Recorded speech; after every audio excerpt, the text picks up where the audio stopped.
Experts in quantum science and engineering representing institutions, organizations, and high-tech initiatives from across New York State taking part in an intensive two-day quantum science and engineering workshop hosted by the State University of New York, Griffiss Institute, and the Air Force Research Laboratory. This inaugural workshop connecting key players spanning research, industry, and government to focus on New York's quantum research capabilities and maximize collective strategic competitiveness. This is timely because of the importance of pushing the quantum information science and the engineering research, as well as education to prepare the quantum smart workforce for the future. SUNY researchers from SUNY Polytechnic Institute and Binghamton University to Stony Brook University, University at Buffalo, and the University at Albany are conducting transformational research in quantum science and engineering.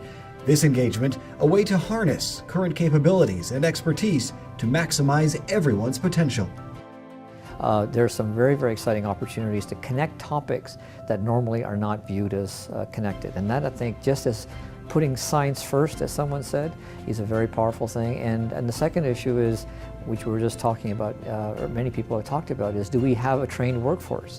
And we're in a very unique position to actually provide a workforce. We have made superconducting qubits, we've made the elements of photonic qubits. We're also looking to make the hardware necessary for devices that will be of interest to the defense industry.